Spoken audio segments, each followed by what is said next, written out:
Good morning, afternoon, and evening, everybody. My name is MiAh the King, and I was going to tell a time-traveling joke, but you guys didn't like it.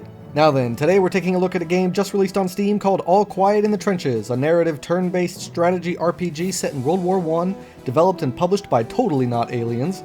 Love that name, by the way. Released in early access and selling for $25 American.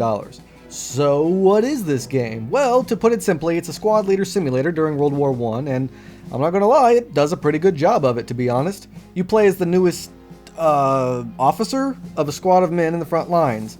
They use a lot of German terms and names that I just can't really remember off the top of my head, so I'm not even going to try. But basically, yeah, you're just a squad leader, and while leading your men in combat, you also lead them behind the front lines, and that's basically the game, just leading your squad. So let's get deeper into this so you can understand what I mean. As always, we'll start with the positives of this game, and the first positive is the art style. Now, it's not the best looking graphics ever, but it's mostly due to its unique artistic design. It's just got a feel about it, you know what I mean? Like, it's simple yet complex, intricate yet vague, its color designs are appropriate for painting a particular mood or to form a realistic view, and despite its rather vague texture, it still finds a way to give you good contrast and attention to detail. Overall, I actually really liked the art design and the general look of the game. The next positive I would like to talk about is the sound effects. Now, this game doesn't have any voice acting, but that's okay. The sounds of war here are very intense and realistic, as are the other ambient sound effects around you. When you're in camp, you can hear the hustle and bustle of the camp around you. In battle, you can hear the gunshots, the screams of death, the explosions, the artillery, and when all happens to be quiet here in the trenches, the music that plays is perfectly thematic in setting the proper mood of the situation you're currently looking at. Is it next-gen or game-breaking? Nah. But it's still nice enough to listen to and to actively pull you into immersion. Up next for the positives is the gameplay. Now at first, like a lot of you out there, I had no idea what I was getting into. I mean, the Steam store page doesn't really show or tell what exactly it is that you'll be doing. Everyone's coming up with their own assumptions of what you're actually going to be doing here. Managing trenches, controlling a squad, and tactical combat? But no, it's neither of those, and yet somehow a weird amalgamation of those. Like, what do I mean? Well, let me explain. So I've already established that you are the leader of a squad of soldiers. That's right, one squad. You don't control the army, but rather you take orders from an NPC who takes his orders from another NPC. The game is played in turns, and you have to give the soldiers under your command orders for what they need to do for that turn. You hit the next turn button, and the results of their hard work come back to create some changes, buffs, or negatives to you and the camp that you're deployed in. Your troops each individually have personalities, names, portraits, skills, and you have to actually pay attention to each one. Some are better at shooting, some are better at physical labor, some are better at intricate labor, so make sure you set them out accordingly. As you sit around in camp trying to make everyone happy, which includes your squad members, your commanding officer, and the other NPCs around the camp like nurses, locals, canteen commander, and so on, all while trying to keep your squad in tip-top shape for the next time you all have to head back out to the trenches. Which leads us to the next part of the gameplay, the trenches. Every now and then your jerk of a boss will inform you that the army is heading out to the trenches. Once you get there, the game maintains its turn-based gameplay function, only now you have a slightly different intent. Instead of assigning your soldiers to chores or tasks, you are pushing with your squad further forward to take some ground from your enemy. There are a bunch of different icons and results of random chance that can affect your squad as you push forward. For instance, like someone could get shot, or someone could trip and sprain their ankle, or who knows what else. Again, you're listening to the orders of your commanding officer. Take this trench, take this river, and sometimes just retreat all the way back home.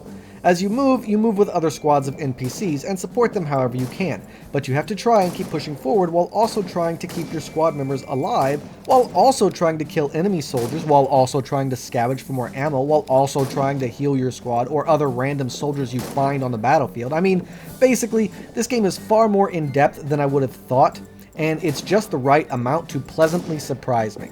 I love the gameplay here. There is so much to do, there's so much to look at, and so many different ways to play or different ways that things can happen to you or your squad. Do you want to be a dictator to your squad, or do you wish to be more benevolent? Because even with the turn-based gameplay function, there's also a segment of gameplay like a visual novel. Script will appear as if in a journal, and you'll have to make choices, dialogue choices, or actual choices depending on a situation or conversation.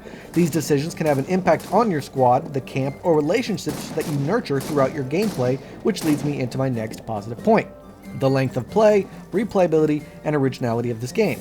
So far, I've only played a couple of hours, and the game is incredibly fun and engaging. It's intense, and it's in-depth, it's immersion and engaging and interesting. As for replayability, I mean, because you can choose to play as any type of leader you want, the game gives you at least 3 different ways to play the game, thus giving you 3 times you could play through it and have a different experience.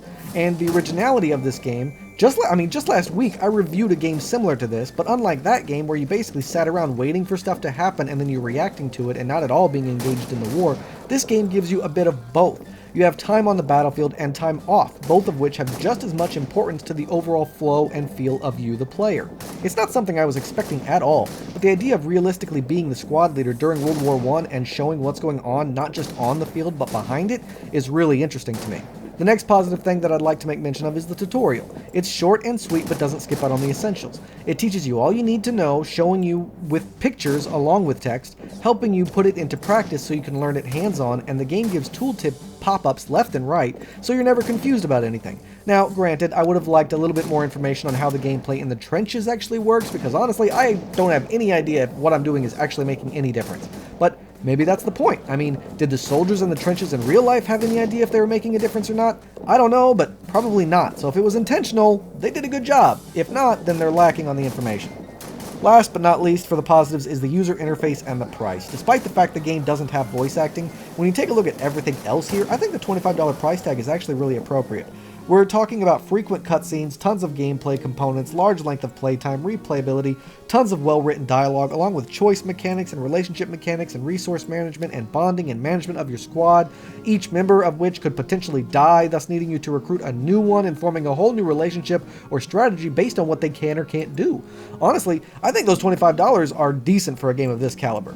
Okay, so that's all I got to say positively about the game. Now I gotta go into the negatives, but before that, if you're watching this video or checking out my channel and wondering, as many people have, why my channel is still so small, I'll tell you. It's because YouTube doesn't normally care very much about small channels, so they don't really share or post my videos to others. Not unless they're popular. Sounds kind of redundant, right? I mean, shouldn't they be sharing the least popular ones since the popular ones are already popular? Well, whatever. It means that if you really want to help my channel grow, yes, you can like, comment, and subscribe, which does help, but the real way to help really is just to spread the word, share the videos. That's the best way to help. And I'd really appreciate it if everybody out there who watches this would be willing to help my channel grow. So I'm asking, please help. Thank you. Now then, on to the negatives. The first negative is the glitchy lack of stability in the gameplay. Now, it's early access, so this is to be expected. Also, I didn't encounter anything game-breaking, no crashes, no freezing, no unfair death scenes, nothing super bad, just little things. It's actually not that bad for its stability, but still, as you play, there are some things that are just off. Another thing is, even when I tell my guys to stand still and shoot, they just kind of walk around in circles or stand there not doing anything. It's a little annoying as it pulls you out of your immersion, but again, it's early access and not that big of a deal, but I do hope that they end up fixing some of this. The next negative I have is some of the events that are scripted are kind of annoying. Now, suddenly needing to retreat in the middle of a battle, okay, fine. I get that. I can't see the whole battlefield despite how good I'm doing, so fine, we gotta retreat. Okay. But then one of my guys gets shot. I take him back to camp. They tell me to do this and to do that to make sure that he lives. And I'm thinking, okay, well, I don't want my guy to die, so I'm doing everything I gotta do to keep him alive. They want me to assign one of my squad members to his bedside to make sure that he doesn't die or whatever, so I do that, and everything, I'm doing what they said. Next thing you know, I get a long dialogue event where he dies, despite me doing everything that they told me to and doing everything right. And I think to myself, okay, well, that sucks, but I guess the guy that I assigned to take care of him just didn't do a good enough job and he failed. Except when I then get out of that dialogue after learning that my dude died, and I go talk to the nurse, she tells me that the guy I assigned to the wounded guy, he did everything fine, and that the wounded guy should recover in no time. Wait, what? But he just died. I had this long dialogue thing where I read that he died, so how are you telling me that he's going to be fine? So I failed and succeeded at the same time? I mean, I have to just assume that this was scripted, but if it was scripted, then why let me try it all in the first place? So yeah, sometimes random stuff like that can pop up, and since those random events are identical to all the other events, you'll never know when it's scripted to happen a certain way or not. Which, all in all, I guess, technically would be fine because it would keep you guessing, but it's only going to work the first time you play. After that, you won't fall for it anymore, and you'll know not to waste your time or resources. Okay, so that's pretty much all I got for the negatives. Yeah, I don't really have a lot bad to say, and even those two things, they're not that big a deal. They're actually kind of more minor nitpicks than anything. Overall, this narrative experience of you leading a squad deep into World War I was incredibly satisfying, as well as entertaining, engaging, and immersive. It's got an appropriate price tag, it's got great sounds, fun gameplay, interesting, serious choices that actually matter and make an impact, and sure, it's a bit unstable, but I'm confident that it's simply due to it not being finished yet. And if you had told me, like, without me seeing it, and then you just had this game installed and I started playing it, and you had told me that it wasn't early access, I would have believed you, because besides those few glitches, the game plays very well and doesn't seem to be missing anything. I actually really enjoyed this. I was having a blast playing it, and I'm definitely going to get right back into it after I'm done with this video.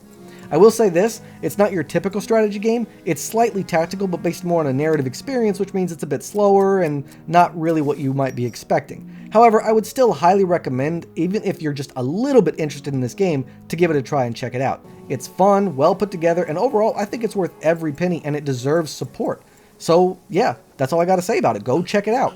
Thank you so much, everybody, for watching, with a special thanks to those who stayed till the end. If you have any questions or concerns, please let me know in the comment section down below. Don't forget to like and subscribe, and I can't wait to see all of you again on my next adventure. So until then, I bid you all farewell.